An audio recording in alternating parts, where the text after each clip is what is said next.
Man walks into a bar with an ostrich and a cat and sits down. The bartender's like, what'll you have? Man says, I'll have a beer. The ostrich says, I'll have a beer. And the cat says, I'll have half a beer and I'm not paying. Bartender's like, okay, that'll be $3.87. Man reaches into his pocket, pulls out exact change and pays him.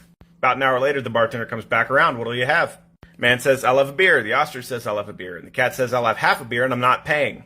Again, the bartender says, that'll be $3.87. Man reaches into his pocket, pulls out exact change and pays him. A few days later, they come back to the bar. The bartender's like, what'll you have?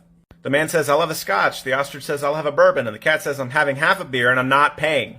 Bartender's like, all right, that's $7.53 actually this time. Man again reaches into his pocket, pulls out exact change and pays the bartender. The bartender's curiosity gets the better of him. He's like, how come every time I tell you the amount you owe, you always have exact change in your pocket? Man says, oh, I found a genie and that was my wish. I wished I would always have exact change in my pocket for anything I bought. Bartender's like, that's a genius wish. What were your other two wishes?